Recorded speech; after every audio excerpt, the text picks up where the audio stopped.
बोले श्री सद्गुरु महाराज की जय। श्री सद्गुरु महाराज की जय।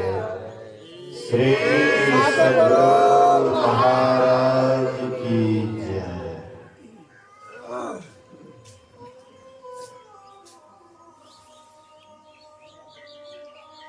अखंड मंडलाकारं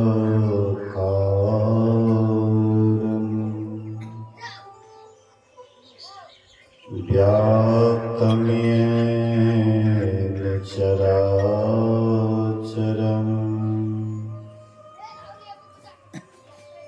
तत्पदं दर्शितं येन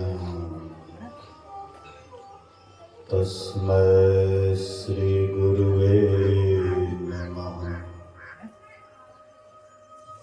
धन्य धन्य सतगुरु सुखद महिमा कहे न जाए। जो कछु कहो तुम्हारी कृपा मोते कछो न बसाए।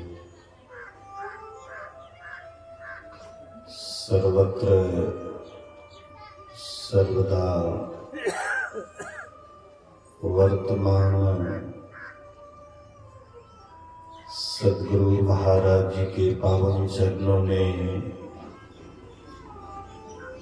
कोटि कोटि नमन। उपस्थित गुरुजन, धर्म प्रेमी सत्संगी बंधुओं, पूजनीय माताओं तथा भक्तिमती बहनों,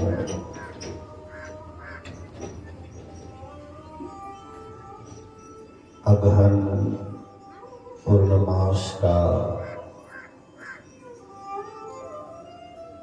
एक दिवसीय संतमत सत्संग में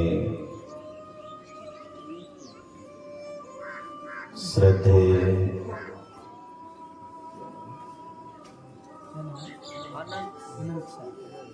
अनंत शाह जी के निवास स्थान पर प्रातः सत्संग में उपस्थित होकर महापुरुषों के अमृत भरी वचन को सुन रहे हैं। अभी हम लोगों ने सुना सत्संग किसे कहते हैं। सत जोड़ संग।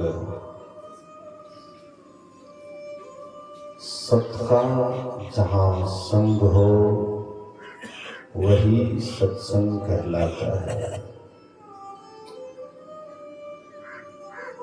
हम लोग अभी यहाँ बैठे हुए हैं, सत की परिभाषा भी सुन रहे थे। सत सोई जो विनशील नाम, जिसका विनाश नहीं होता है उसको हम आप सत कहते हैं। लेकिन विचार कीजिए, जहाँ हम आप बैठे हुए हैं क्या इसका विनाश नहीं होगा? अभी हम लोग थोड़ी देर के लिए यहाँ बैठे हैं, आरती के बाद सब उठ करके चले जाएंगे तो विनाश ही एक प्रकार का हुआ।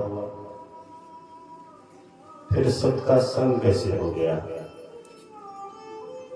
सत का संग तो ऐसा होना चाहिए कि कभी संग छूटे नहीं, एक रस साथ रहे, तब न सत्संग हुआ। तो महापुरुष कहते हैं कि अवश्य ही हम आप जहाँ बैठे हुए हैं असली सत का संग नहीं है, लेकिन यही जगह है जहाँ पर उस सत के संबंध में निर्णय लिया जा सकता है। निर्णय लेते हैं, जब तक हम आप कोई काम का निर्णय नहीं लेते हैं वह काम नहीं कर पाते हैं। प्रत्येक काम का निर्णय होता है, तो यह निर्णायक जगह है। यह स्थान से हम आपको प्रेरणा मिलती है उस स्थान को पाने की, इसलिए इसकी भी आवश्यकता है। इस सत्संग की भी आवश्यकता है। सत्संग को 3 भागों में बांटा है। एक नंबर का सत्संग जीव और पीर का मिलन है।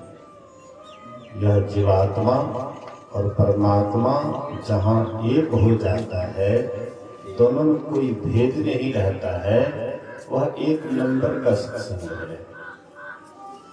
द्वितीय दर्जे का सत्संग किसी महापुरुष के सानिध्य में रह करके उनके साथ रहना, उनके वचन के अनुकूल चलना, उनकी सेवा सुरक्षा करना, ये द्वितीय दर्जे का सत्संग है। तृतीय दर्जे का सत्संग महापुरुष के वचनों का पाठ करना, यथासंभव समझ के अनुसार उसकी व्याख्या करना, ये तृतीय दर्जे का सत्संग है। तो इस सत्संग की भी आवश्यकता है। कबीर साहब कहते हैं इस सत्संग में लाभ बहुत है, तुरंत मिलावे गुरु से। इस सत्संग में बहुत लाभ है, तुरंत ज्ञान से मिलाता है। ज्ञान के बिना हम पशुवत जीवन बिताते हैं। ज्ञानहीन पशु भी समाना। ज्ञानहीन मनुष्य क्या है? पशु के समान है। पशु जैसे 4 काम करता है, मनुष्य जो सत्संग नहीं करते हैं वे भी 4 ही कामों में अपना जीवन बिताते हैं। देख लीजिए, आहार, निद्रा, भय, मैथुन, ये 4 काम पशु भी करते हैं, और यही 4 काम मनुष्य भी करते हैं। यही 4 काम तक ही जब सीमित है तो वह पशु से क्या श्रेष्ठ है? कदापि नहीं। पशु से श्रेष्ठ आप तब हैं जब आप ज्ञानवान हैं, ज्ञान के अनुसार चलते हैं, परमात्मा की तरफ चलने का प्रयास करते हैं, कोशिश करते हैं। जैसे छोटा बच्चा होता है, वे बांह फैलाता है तो माँ बाप क्या करते हैं? उसको गोद में ले लेते हैं। और जो बच्चा बांह नहीं फैलाता है तो माँ बाप उसको गोद में ले लेते हैं। इसी तरह से हम आप भी परमात्मा की तरफ चलने के लिए कोशिश करते हैं। परमात्मा भी दोनों हाथ उठा करके अपनी गोद में ले लेते हैं। लेकिन पहला प्रयास हम आपको ही करना पड़ता है। पहला प्रयास हम आपको भी करना पड़ता है। परमात्मा के भी 2 हाथ हैं। जैसे हम लोगों के 2 हाथ हैं, बच्चे को अपने गोद में उठाने के लिए दोनों हाथ से उठाते हैं। परमात्मा भी 2 हाथ उनके पास भी हैं, और वे भी अपने गोद में उठाते हैं। तो 2 हाथ क्या है उनके? एक है प्रकाश का और दूसरा है शब्द का। यही 2 हाथ है। यही दोनों हाथ से अपने हृदय से लगाते हैं परमात्मा यह जीवात्मा को। लेकिन इसके लिए भी ज्ञान चाहिए। जिधर की बात हम अधिक सुनते हैं, मन उधर मुड़ जाता है। जिसकी आप प्रशंसा सुनिएगा उधर आपका मन मुड़ता है। घर परिवार में रहते हैं, बाल बच्चे के साथ रहते हैं, मोह ममता की बात दिन रात सुनते रहते हैं। दिन रात हम आपका मन मोहित रहता है, बाल बच्चे के प्रति ममता ग्रस्त रहता है, वहां से हटने का मन नहीं करता है। लेकिन मौत जब आती है, झटका देती है, तो जबरदस्ती वहां से हमको हटना पड़ता है। इसलिए गुरु महाराज कहते थे, कितना हो ममता रखो, लेकिन एक दिन सबको छोड़ करके जाना पड़ेगा। कितना हो किसी से मोह रखो, ममता रखो, लेकिन एक दिन सबको छोड़ करके जाना पड़ेगा। लेकिन जाने से पहले अगर तुम मोह ममता का परित्याग कर दिया, तो तुम घर गृहस्थी में रहते हुए भी एक नंबर के सन्यासी हो। सन्यासी से मतलब नहीं है कि घर द्वार छोड़ करके, बाल बच्चा को छोड़ करके धुनी रमा दिए, जंगल पहाड़ में चले गए, लेकिन मन से संसार का ही चिंतन करते हैं, तो वह नकली सन्यासी है। घर गृहस्थी में रह करके भी जो अंदर से त्याग किए हुए हैं, मोह ममता का त्याग किए हुए हैं, वे घर गृहस्थी में रहते हुए भी एक नंबर के सन्यासी हैं। हम लोग सोचते हैं कि सन्यासी का मतलब सब कुछ त्याग, तो सब कुछ त्याग तो फिर खाते पीते क्यों हैं? खाना पीना का त्याग कर दीजिए। मन से त्याग होना चाहिए। शरीर से त्याग हो या ना हो, लेकिन मन से त्याग करना ही पड़ेगा। महर्षि दल बहादुर बाबा कभी कभी कहते थे कि शरीर से साधु बनो या ना बनो, लेकिन मन से साधु तो बनना ही पड़ेगा। अब मन से साधु नहीं बनोगे, एक दिन बहुत दुख होगा, एक दिन बहुत तकलीफ होगा। मन से साधु नहीं बनिएगा तो एक दिन तकलीफ होगा।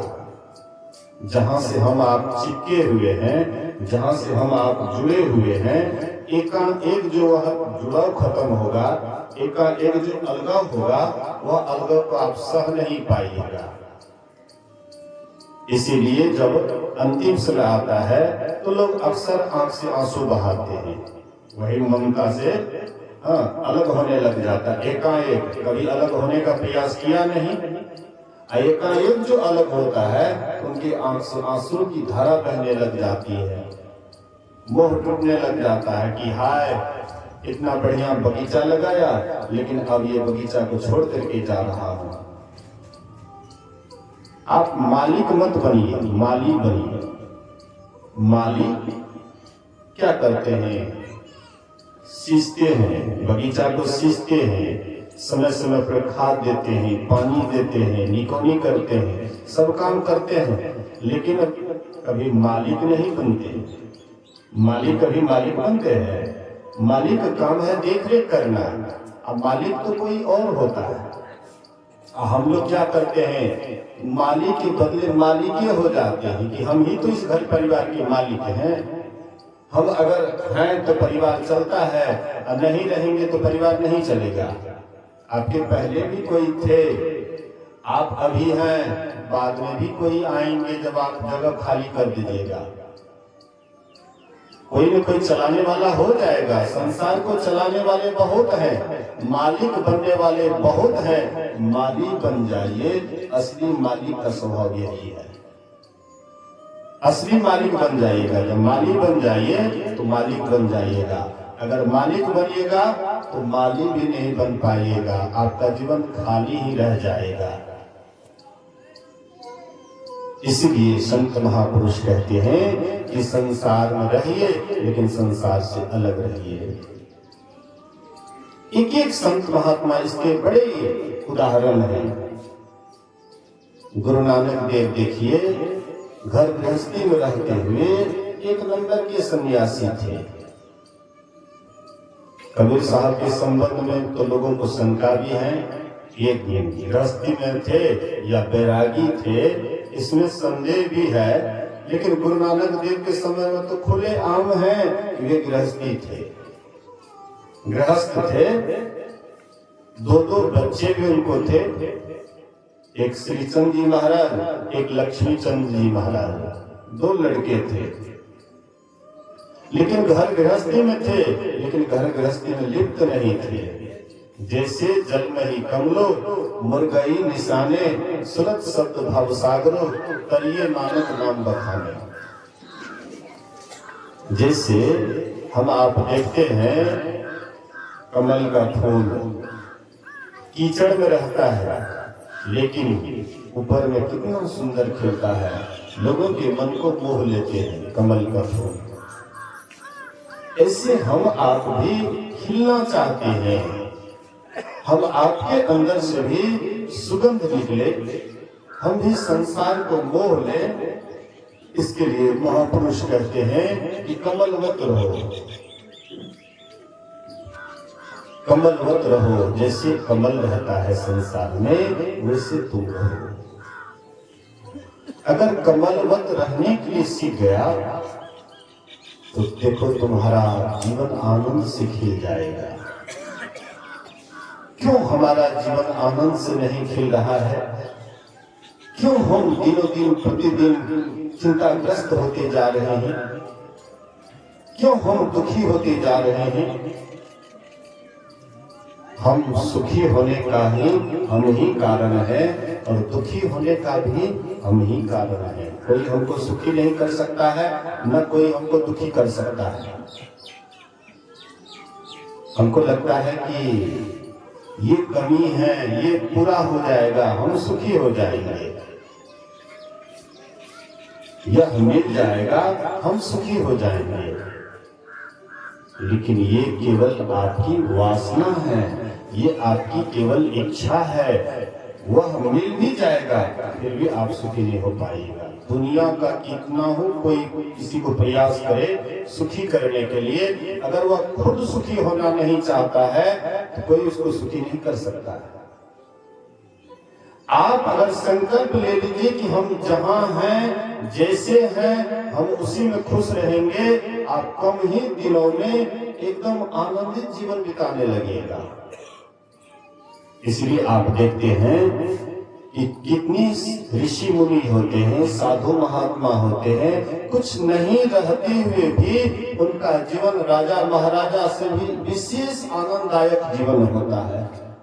राजा महाराजा जाते हैं उनके पास, उनके आनंद लूटने के लिए, इतना उनके पास में आनंद होता है। आखिर उन्होंने कैसे जीवन को जिया, क्यों उसका जीवन खुशहाल हो जाता है और हम आपका जीवन क्यों दिन रात दुखी होते जाता है? इसका कारण कोई दूसरा नहीं है। एक अंग्रेजी कहावत है, द अदर इज हेल, दूसरा ही नरक है, दूसरा ही नरक है। नरक और कोई नहीं है और कहीं नहीं है, दूसरा ही नरक है। आप जैसे आपके मन में आता है कि कोई आएंगे तो हम सुखी हो जाएंगे, यही नरक का असली द्वार है। कोई आपको सुखी नहीं कर सकता है। आप एक महीना नियम ले लीजिए कि हम जैसे भी रहेंगे एकदम खुश रहेंगे, प्रसन्न रहेंगे। देख लीजिएगा एक महीना के अंदर आपका जीवन इतना परिवर्तन हो जाएगा कि कोई चाहेगा भी आपको दुखी करने के लिए तो आप दुखी नहीं हो सकते हैं। एक संकल्प ले लीजिए, एक नियम बना लीजिए कि हम जैसे हैं जहां हैं बिल्कुल खुश हैं, तो आप बिल्कुल खुश रहिएगा। लेकिन आप अगर नियम बना लीजिए कि हम जहां हैं दुखिए रहेंगे, आपको कोई खुशी नहीं कर सकता है। बहुत ऐसे भी संस्था चल रहा है कि लोग दुखी हो उसको सुखी करो। कोई विधवा नारी है उनसे शादी कर लो तो हाँ उसको मतलब वह खुश हो जाएगी। नहीं नहीं, कोई किसी को खुश नहीं करता है, दिखावा करता है, लेकिन कोई किसी को खुश नहीं कर सकता है। केवल आप अपने में अगर आप आनंदित हैं तो इससे बढ़कर के संसार में और कोई आनंद नहीं है। बस आप अपने में आनंदित रहिए। तो जैसे जल में ही कमलो मुर्गाई निशाने सुरत शब्द भवसागरो करिए नानक नाम बखाने। जैसे जल में कमल रहता है, बस इसी तरह से जीवन जीने का ढंग जान जाइए। कि हमको इस तरह से जलवत कमलवत रहना है। गुरु नानक देव ऐसे ही रहते थे। जब कभी धर्म का प्रचार करने के लिए जाते थे तो जाते थे, और उसके बाद वहां से आते थे तो जैसे हम आप घर गृहस्थी के काम को संभालते हैं वैसे वे ही करते थे। खेती करते थे, व्यापारी भी करते थे। एक दिन किसी सेठ का अनाज तोड़ रहे थे। एके राम एक, दुइये राम दुई, तीने राम तीन, चारे राम चार, पांचे राम पांच, छह राम छह, सातह राम सात। ऐसे गिनते गिनते जब 13 पर गए, 13 राम 13, 13 राम 13, 13 राम 13। तिरहे में सब अनाज तोड़ रहे, आंख बंद है, ख्याल चला गया अंदर, ख्याल अंदर चला गया, सूरत सिमट गया। अब भीतर में एकदम परमात्मा का साक्षात्कार हो रहा है, परमात्मा का अनुभूति हो रही है, एकदम आनंद मग्न है। एकदम तोड़ रहे हैं, हाथ चल रहा है, काम कर रहे हैं, हाथ चल रहा है। अतेरे में सब अनाज तोड़ दिए। आश्चर्य हुआ, देख रहे थे कि अरे भाई कैसा नौकर को रखते हो, ये तो तेरे में सब अनाज तोड़ दिया। सेठ जी को बुला कर खिलाया, ये कैसा नौकर रखे हैं, देखिए तो क्या कर रहा है, तेरे में सब तोड़ दिया। कहते जी उसका ध्यान क्या हुआ, अरे तेरे में सब तोड़ दिया। बोले कि हाँ तेरे है, नापो तो नापते हैं तो तेरे डंगी हुआ, तेरा से ज्यादा नहीं हुआ। 13 दिए हैं, नाप लीजिए, नापे तेरे हुआ, तेरा से ज्यादा नहीं हुआ। 13 राम 13। हम लोग ऐसा नहीं करते हैं, हम लोग कहते हैं कि मेरा राम मेरा, मेरा राम मेरा, जो कुछ भी है मेरा है। लेकिन जब ईश्वर पर छोड़ दीजिए कि हे ईश्वर जो भी है तेरा है, कभी भी ईश्वर को कोसना नहीं चाहिए। हम लोग दिन रात कोसते रहते हैं, हे ईश्वर तूने हमको क्या दिया है, लोगों के पास में ये है वो है, मोटर है, गाड़ी है, क्या क्या व्यवस्था है, पर तू मेरे लिए क्या किया है, तूने मुझे क्या दिया है। जैसे एक माँ बहने दिन रात अपने पति को कोसते रहती है कि आपने मेरे लिए क्या किया है, कोई सुख दिया है आपने, आपके जीवन में आई हूँ जब से तब से कोई सुख मिला है, सब दिन दुखे करते हैं। वैसे ही बहुत ऐसे लोग हैं जो परमात्मा को कोसते रहते हैं दिन रात, परमात्मा तूने हमको क्या दिया है। 2 महात्मा जंगल में रहते थे, झोपड़ी बना करके। तो दोनों महात्मा एक ही झोपड़ी में रहते थे। गए गांव भिक्षाटन के लिए, भिक्षाटन के लिए गए, तब तक में आंधी तूफान आ जाता है, तो आधी कुटिया को उजाड़ दिया।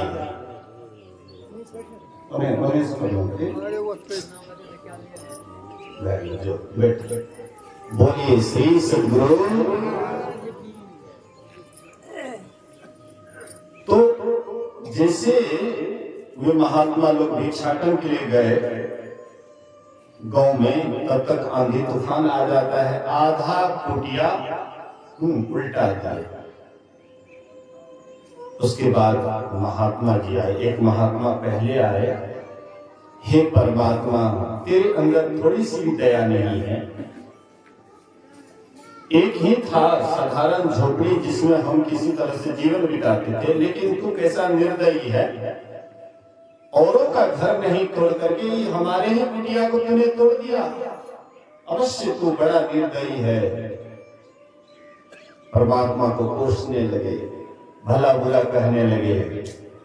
दूसरे महात्मा आए, बोले वाह परमात्मा तेरा बहुत बहुत लाख लाख शुक्र है, कम से कम तू आधी कुटिया तो बचा दिया, अगर पूरा उड़ जाता तो मैं कैसे रहता है। आधी बच गया, आधी में आराम से रह जाऊंगा। वाह परमात्मा, तेरी बड़ी कृपा है, तेरी बड़ी मेहर है, तू बड़ा ख्याल रखता है अपने भक्तों का, तो बहुत ख्याल रखता है। वाह परमात्मा, तेरा लाख लाख धन्यवाद है। एक धन्यवाद दे रहे हैं, एक परमात्मा को कोस रहे हैं। संसार में आप घूम करके आइए, अक्सर लोग परमात्मा को कोसते रहते हैं, परमात्मा को भला बुरा कहते रहते हैं। इससे परमात्मा का कुछ बिगड़ता तो नहीं है, लेकिन बिगड़ता हम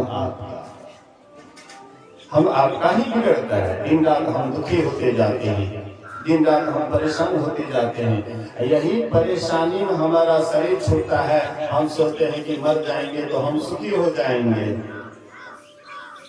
आज आप सुखी नहीं हैं, कल आप मर जाइएगा तो सुखी हो जाइएगा। इस जीवन को पा करके आप अगर प्रसन्न नहीं हैं, तो आपका शरीर छूटेगा तो वहां आप प्रसन्न हो जाइएगा।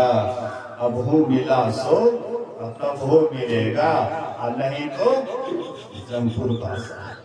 संतों ने जो कहा है, झूठी बात कही है क्या? अभी आप खुश नहीं हैं तो आप कभी खुश नहीं हो पाइएगा। जो अच्छे भक्त होते हैं वे दुख में भी दुख नहीं समझते हैं, दुख में भी खुश ही रहते हैं, प्रसन्न ही रहते हैं। रामकृष्ण परमहंस जी महाराज को गले का कैंसर हो गया, गला का कैंसर हो गया। भक्त लोग कहते थे, गुरुदेव इतना आप कष्ट झेल रहे हैं, क्यों नहीं माँ काली से कहते हैं कि इसको ठीक कर दे? माँ काली से क्यों नहीं कहते हैं ठीक कर देने के लिए? रामकृष्ण परमहंस जी महाराज कहते, मुझे ख्याल ही नहीं रहता है कि मुझे कोई दुख है। जैसे माँ आती है सामने में, सब भूल जाता हूँ। क्या दुख है, क्या तकलीफ है, क्या परेशानी है, कुछ याद नहीं रहता है। अभी याद है, लेकिन माँ के सामने में कुछ भी याद नहीं रहता है। स्वामी विवेकानंद पढ़े लिखे नवयुवक थे, लेकिन अचानक उनके पिताजी वकील का काम करते थे, वकालत करते थे, अचानक वे मर गए। पूरा परिवार का भार स्वामी विवेकानंद के ऊपर आ गया। तो स्वामी विवेकानंद नौकरी खोजने के लिए पूरा कलकत्ता छान डाले, लेकिन कहीं नौकरी नहीं मिली। अंत में वे आए, किसी ने कहा कि भाई एक दक्षिणेश्वर में बड़े अच्छे संत हैं, बड़े अच्छे महापुरुष हैं, उनके पास जाओ, कहीं उनकी मेहर हो जाए, कृपा हो जाए, तो आपका कुछ भला हो जाए। वे गए रामकृष्ण परमहंस जी महाराज के पास और कहते हैं कि देखिए, मैं नौकरी के लिए पूरा कलकत्ता छान डाला, लेकिन कहीं नौकरी नहीं मिली, बड़ा दयनीय स्थिति है, बहुत दुखी हूं। तो रामकृष्ण परमहंस कहते हैं कि माँ मेरी भी माँ है, माँ तेरी भी माँ है, माँ जगत की माँ है, इसलिए माँ के पास जाओ और उसी से जो मांगना है मांग लो। तो स्वामी विवेकानंद गए, माँ काली के पास हाथ जोड़ लेते हैं, आंख बंद कर लेते हैं, और जो मांगने के लिए आए थे वो भूल गए। मांगते हैं क्या? माँ मुझे ज्ञान दो, माँ मुझे वैराग्य दो, माँ मुझे भक्ति दो। आंख बंद हुआ, बस संसार की बात भूल गए। अब माँ से मांगना था कुछ और, मांग लिए कुछ और। फिर उधर से लौटते हैं, कहते हैं कि क्या मांगा माँ से? बोले कि देखिए, आंख बंद होने के बाद ये बात हम भूल गए। माँ से बोले कि ज्ञान, वैराग, भक्ति यही मांगे। बोले कि अच्छा दोबारा आ जाओ, अभी ख्याल से मांगना, हाँ अच्छी तरह ख्याल रखना और माँ से खूब बढ़िया से मांगना। फिर गए, बस यही मांग किए। दोबारा तिबारा 3-3 बार गए। रामकृष्ण परमहंस जी कहते हैं तुम्हारे भाग्य में धन है ही नहीं तो मैं क्या करूंगा, लेकिन फिर भी तुम मेरे पास आया है तो मैं तुम्हें इतना आशीर्वाद करता हूं कि मोटा घर, मोटा भोजन और मोटा कपड़ा तुमको जरूर मिलेगा। मोटा घर से मतलब स्टैंडर्ड घर तो नहीं मिलेगा, लेकिन रहने के लिए जरूर घर मिलेगा। विशेष कीमती कपड़ा तो नहीं मिलेगा, लेकिन तन ढकने के लिए कपड़ा मिलेगा। सुंदर भोजन तो नहीं मिलेगा, स्वादिष्ट भोजन तो नहीं मिलेगा, लेकिन पेट भरने के लिए भोजन जरूर मिलेगा। इतना मेरा आशीर्वाद है। गुरु महाराज जी के गुरु बाबा देवी साहब गुरु महाराज से बोले, लाला तुम भले ही तुमको अच्छी व्यवस्था मिले या ना मिले, बढ़िया भोजन मिले या ना मिले, बढ़िया घर मिले या ना मिले, लेकिन तुम्हारे जैसे प्रचार शायद किसी और का होगा, तुम्हारा बहुत ज्यादा प्रचार होगा। गुरु महाराज जी बोलते थे कि हमको याद है कि कभी भर पेट भोजन नहीं किए। जब से मैं संतनत में आया, जब से मुझे होश हुआ, मुझे ख्याल है कि भरपेट भोजन कभी मैं नहीं किया। और मुझे ये भी याद है कि कितना हो अस्वस्थ शरीर हो, लेकिन दिन उगने के बाद कभी नहीं उठा। जब भी उठा भोर भेंसर में, चाहे शरीर स्वस्थ हो या अस्वस्थ हो, लेकिन समय से उठ जाता था। कहने का मतलब है, आशय है, संत महापुरुष कहते हम आप भी ऐसा कर सकते हैं। हम आपके लिए भी एक नमूना है। हम जहां हैं, जिस स्थिति में हैं, वहीं पर खुश रहें, प्रसन्न रहें और अपने मन को संसार का काम करते हुए मन को परमात्मा में लगा करके रखना है। इसी को गोस्वामी जी कहते हैं, करते काम करो विधि नाना, असुरत राखो जहां कृपा निधाना। हाथ से काम कीजिए और मन से सदा ईश्वर का नाम लेते रहिए। मन क्या करता है? मन कुछ न कुछ सोचते रहता है, कुछ न कुछ विचार चलते रहता है, लेकिन और विचार नहीं करके और नहीं सोच करके ध्यान के संबंध में अगर सोचेंगे, आपका मन और आनंदित रहेगा।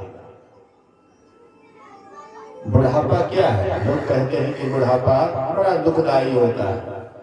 लोग कहते हैं बुढ़ापा बड़ा दुखदाई होता है। गुरु महाराज जी भी तो वृद्ध हुए थे। गुरु महाराज जी कितना वृद्ध हो गए थे, जब मतलब पूरे अंतिम था तो एकदम गुरु महाराज एक बच्चे के समान एकदम हो गए थे। बोलिए श्री सद्गुरु। लेकिन गुरु महाराज जी क्या उस समय दुखी आपको बुझाया? गुरु महाराज जी बिल्कुल वृद्ध हो गए थे, जर्जर हो गए थे, उस समय दुखी बुझाया। गुरु महाराज जी तो जितना वृद्ध होते गए उतना और खुश थे और प्रसन्न थे, क्योंकि गुरु महाराज जानते थे कि संसार दुखालय है, सुखालय नहीं है, लेकिन वहां जाना चाहिए जहां पर सुख है। सुख ही सुख है, जहां दुख नहीं है वहां जाना चाहिए। तो गुरु महाराज जी जीते जी वहां चले गए, उस जगह को प्राप्त कर लिए। इसलिए बराबर समाधि में रहते थे, भोजन कराते थे संसेवी बाबा। गुरु महाराज भोजन का ग्रास लेते थे और फिर चबाना भी भूल जाते थे, चले गए समाधि में। हुजूर हुजूर कहते हैं, हुजूर चबाया जाए, मुंह में ग्रास है, हुजूर चबाया जाए, तब गुरु महाराज चबाते थे। सोचिए, वृद्धा अवस्था दुखदाई नहीं है, लेकिन हम उसको जीने का ढंग नहीं जानते हैं, इसलिए बुझाता है कि बुढ़ापा बड़ा दुखदाई है। जीने का ढंग सीखिए। जो जीने का ढंग जान जाते हैं, बुढ़ापा लंबा अनुभव का जीवन है। और आदमी जो जिया है उससे वृद्ध आदमी विशेष जिए हैं तो उसका तो और अनुभव ज्ञान और विशेष ज्ञान और ज्यादा आनंद और ज्यादा अनुभव होना चाहिए। संत महात्मा जितना वृद्ध होते जाते हैं उतना उसका अनुभव बढ़ते जाता है, लेकिन इधर देखिएगा तो उल्टा होता है। इसलिए कि हम आपको जहां अपने आप को रखना चाहिए वहां नहीं रखते हैं और जहां नहीं रखना चाहिए वहीं रखते हैं, इसलिए दिन रात परेशान होते हैं। इसलिए कहते हैं संत पलटू साहब, पलटू सब कागज करे सुरत रहे अलगान, अब कमर दृष्टि जो लावे सो ध्यानी परमान। कहते हैं जो कछुए की दृष्टि को लाता है वही ध्यानी प्रमाणित है, उसी का प्रमाण है। कछुए की दृष्टि कौन लाता है? जैसे कछुए पानी में रहती है लेकिन अंडा देती है सूखी जमीन पर, लेकिन ख्याल उसका वहीं पर रहता है, अंडा पर ही लगा रहता है, सूरत अंडा पर ही रहता है। अगर कोई अंडा को फोड़ दे या कछुए को मार दे तो वह अंडा सड़ जाता है, दूर भी रहता है, उसको दूर भी चला जाता है, लेकिन ख्याल उसका अंडे पर लगा रहता है। इसलिए धीरे धीरे अंडा पुष्ट होते जाता है। एक दिन अंडा से जब बच्चा निकलता है तो भी माँ की तरफ चलता है, माँ जहाँ रहती है हाँ बच्चा भी वहां चला जाता है। हम लोग रोज रोज आरती में गाते हैं ना, दमकत कड़क कड़क गुरु धामा उलटी अलल तुलसी तन तीजय। यहाँ पर एक अलल पक्षी का उदाहरण दिए हैं। अलल पक्षी आकाश के बहुत ऊंचाई पर रहता है, बहुत चोटी पर रहता है, इतना ऊंचाई पर रहता है। जब वह अंडा देती है अलल पक्षी तो उसका अंडा जब नीचे गिरने लग जाता है तो कई दिन लगता है गिरने में। अब कई दिन जो गिरने में लगता है तो धीरे धीरे अंडा पुष्ट होता है, धीरे धीरे उससे बच्चा निकल जाता है और उसमें पंख भी आ जाता है। और वह बच्चा देखता है कि मैं तो नीचे की ओर जा रहा हूँ, अब कहीं धरती पर गिर जाऊंगा तो मेरा सत्यानाश हो जाएगा। इसलिए वह अपनी माँ का ख्याल करता है और फिर ऊपर की तरफ उड़ करके अपने माँ के पास चला जाता है। अलल पक्षी हम आप भी परमात्मा के संतान हैं, ऊपर से नीचे की ओर आए हैं। तू उतरी पड़ियो तम माही अपीव निह शब्द में, एते पड़ गए दूर अचलो निह शब्द में। तुम यहाँ के वासी नहीं हो, घटवा घोर रे अंधारी श्रुति आंधरी भई। तुम ये अंधकार के वासी नहीं हो, तुम प्रकाश के भी वासी नहीं हो। अंधकार में हम मनुष्य रहते हैं, रजस इसको कहा गया है। ये मृत्यु लोक रजस लोक है, सत्य लोक है, जहाँ पर देवी देवता रहते हैं। स्वर्ग में देवी देवता रहते हैं, वो प्रकाश में रहते हैं। कहते हैं कि तुम प्रकाश के भी वासी नहीं हो, तुम यहाँ के भी पास नहीं हो, अंधकार के भी पास नहीं हो, तुम प्रकाश के भी पास नहीं हो, तुम शब्द से भी ऊपर निःशब्द के पासी हो। तुम निःशब्द से आ गए शब्द में, शब्द से आ गए प्रकाश में, और प्रकाश से आ गए अंधकार में। अब जैसे रास्ता से, जिस रास्ता से आए हैं, अब घर जब निकलेंगे तो वही रास्ता से नहीं लौटना पड़ेगा। अभी मैं आया हूँ मानगंज से, जिस रास्ते होकर के आया हूँ वही रास्ते फिर पकड़ूंगा तो अपना आश्रम चला जाऊंगा। ऐसे ही हम आप जो परमात्मा के पास से आए हैं, तो जैसे आए हैं फिर लौटना उसी तरह से पड़ेगा। तो हम लोग अंधकार में हैं, हम लोग प्रकाश में जाएंगे। अंधकार से प्रकाश में जाएंगे। अंधकार से प्रकाश में जाने के लिए महापुरुष कहते हैं एक नाम का जप कर लो। कोई एक नाम, बहुत नाम है, ईश्वर के बहुत नाम है, परमात्मा के बहुत नाम है, लेकिन एक नाम को हाँ बढ़िया से धारण कर लो। कोई ऐसा नाम जो छोटा से छोटा हो। लंबा नाम होता है तो मन को बेसी चक्कर काटना पड़ता है, बहुत घूमना पड़ता है। जैसे गायत्री मंत्र है 24 अक्षर का, उसमें मन को ज्यादा चक्कर काटना पड़ता है। लेकिन गुरु महाराज जी शोध करके छोटा मंत्र दिए हैं। मंत्र परम लघु जासुवस विधि हरिहर सुर सर्व महामत गजराज को बस करी अंकुश खर्व। जैसे एक मस्त वाला हाथी को साधारण अंकुश उसको वश में कर लेता है, ऐसे कहते मन को वश में करने के लिए एक मंत्र का जप, अनेक नहीं मन में लाना चाहिए कि गुरु मंत्र का जप जपे लेकिन राम मंत्र तो छूट गया, कृष्ण मंत्र तो छूट गया, शिव मंत्र तो छूट गया।